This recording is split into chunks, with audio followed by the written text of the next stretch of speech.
মইতো ভাবোঁ গোটেই মুছলমান সমাজে অখিল গগৈক দ্ব্যৰ্থহীনভাৱে ছাপোৰ্ট কৰিব লাগে। অখিল গগৈ যোগদান কৰাৰ এতিয়ালৈ সিদ্ধান্ত মই লোৱা নাই। অখিল গগৈৰ এই স্থিতি অতি প্ৰশংসনীয় আৰু বিশেষকৈ মুছলমান জনসাধাৰণে সংখ্যালঘু মানুহে অখিল গগৈক দ্ব্যৰ্থহীনভাৱে ছাপোৰ্ট কৰিব লাগে। মই আৰু হাজাৰবাৰ দল ত্যাগ কৰিবলৈ প্ৰস্তুত, যদিহে মই বিধায়ক হৈ মন্ত্ৰী হৈ যদি অসমৰ জনগণৰ কাৰণে ন্যায় প্ৰতিষ্ঠা কৰিব নোৱাৰোঁ। কংগ্ৰেছে ক'বলৈ গ'লে উচ্ছেদ সম্পৰ্কত কোনো ভূমিকাই লোৱা নাই। আজি অখিল গগৈ শিৱসাগৰৰ বিধায়ক হৈও এই উচ্ছেদিত মানুহৰ ওচৰত গৈ যিখিনি সহমৰ্মিতা প্ৰকাশ কৰিলে, মইতো ভাবোঁ গোটেই মুছলমান সমাজে অখিল গগৈক দ্ব্যৰ্থহীনভাৱে ছাপোৰ্ট কৰিব লাগে।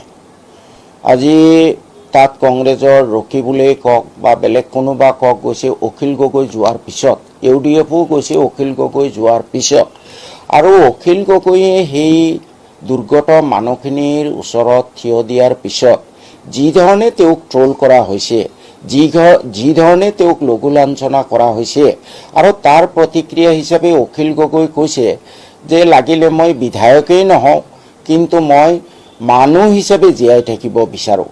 ইয়াতকৈ ডাঙৰ ষ্টেটমেণ্ট থাকিব নোৱাৰে। সেইকাৰণে মই ভাবোঁ যে অখিল গগৈৰ এই স্থিতি অতি প্ৰশংসনীয় আৰু বিশেষকৈ মুছলমান জনসাধাৰণে সংখ্যালঘু মানুহে অখিল গগৈক দ্ব্যৰ্থহীনভাৱে ছাপোৰ্ট কৰিব লাগে।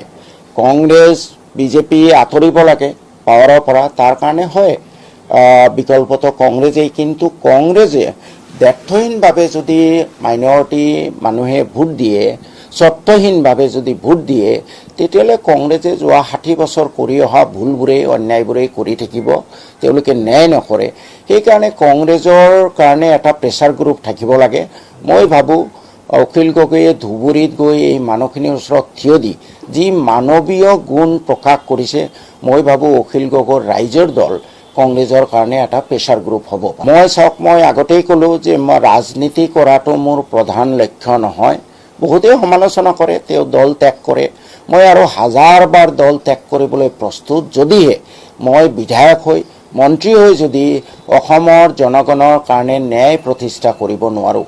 যি ৰাজনৈতিক দলতেই মই ৰাইজৰ হকে কাম কৰাৰ কাৰণে বিৰোধিতা পাম বা যি দলত স্পেচ নাপাম, সেই দলেই মই ত্যাগ কৰিম। আপাতত কংগ্ৰেছ দলৰ যিখিনি এই ইছ্যুবোৰ লৈ যিখিনি স্পেচ পাব লাগে, তেওঁলোকৰ চাইলেন্সৰ কাৰণে, নীৰৱতাৰ কাৰণে মই ভাবিছোঁ কংগ্ৰেছ দলত গৈ এই সমস্যাবোৰ সমাধান কৰিবলৈ স্পেচ নাপাম। সেইকাৰণে মই এনেকুৱা এটা ৰাজনৈতিক দলত যাম য'ত মানুহৰ কাৰণে কাম কৰিব পাৰোঁ, য'ত ৰাইজৰ কাৰণে ন্যায় কৰিব পাৰোঁ। তেনেকুৱাই মোৰ এতিয়ালৈ চিন্তা চৰ্চা। অখিল গগৈৰ এই উচ্ছেদৰ সময়ত যি ভূমিকা, মই দ্ব্যৰ্থহীনভাৱে ক'ব খোজোঁ যে অখিল গগৈ এজন ধৰ্মনিৰপেক্ষ ব্যক্তি, অখিল গগৈ মানৱীয় গুণ বিশিষ্ট ব্যক্তি। যি অখিল গগৈয়ে ক'ব পাৰে যে লাগিলে মই বিধায়কেই নহওঁ, কিন্তু মই দুৰ্গত মানুহখিনিৰ ওচৰত থিয় হ'ম। যি অখিল গগৈৰ সহধৰ্মিনীয়ে ক'ব পাৰে অখিল আজিৰ দৰে মানুহ হৈ জীয়াই থাকক, মই এই অসম মুলুকত আজিৰ দিনত গোটেই অসমৰ সকলো মানুহক লৈ আগবঢ়া মানুহ, ৰাজনৈতিক নেতা কোনোবা যদি আছে মানৱীয় গুণ বিশিষ্ট, সেইজন মই অখিল গগৈ বুলি ভাবোঁ। অখিল গগৈ যোগদান কৰাৰ এতিয়ালৈ সিদ্ধান্ত মই লোৱা নাই, আৰু 5 মাহ আছে। কংগ্ৰেছক মই এই প্ৰশ্নকেইটা সুধি থাকিম যাতে তেওঁলোক স্থিতি স্পষ্ট কৰিবলৈ বাধ্য হয়, নাইবা তেওঁলোক নাঙঠ হয়। What is their stand, let the people understand. এই 5 মাহ আৰু এই কাৰবাৰ মই কৰি থাকিম। চাওক, আপুনি বাৰে বাৰে গৌৰৱ গগৈৰ কথা কৈ আছে। গৌৰৱ গগৈ মানেই অসম প্ৰদেশ কংগ্ৰেছ কমিটি নহয়। তেওঁ মই ভাবোঁ যে কংগ্ৰেছ দলৰ বাকী মানুহখিনিৰো শুভবুদ্ধি উদয় হওক। তেওঁ বিচাৰিলেও হয়তো চাৰিওফালে শুয়ে বায়ে থকা মানুহবোৰে তেওঁক মিছগাইড কৰি আছে, তেনেকুৱাই ভাবিম। মই অন্তৰৰ পৰা বিশ্বাস কৰোঁ তেওঁ ধৰ্মনিৰপেক্ষ ব্যক্তি। তৰুণ গগৈ ডাঙৰীয়াৰ সুযোগ্য পুত্ৰ তেওঁ অসমৰ ক্ষতি কৰা কোনো কাম তেওঁৰ অন্তৰত নাই বুলি মই ভাবোঁ, কিন্তু চাৰিওফালে থকা মানুহবোৰে তেওঁক মিছগাইড কৰি আছে।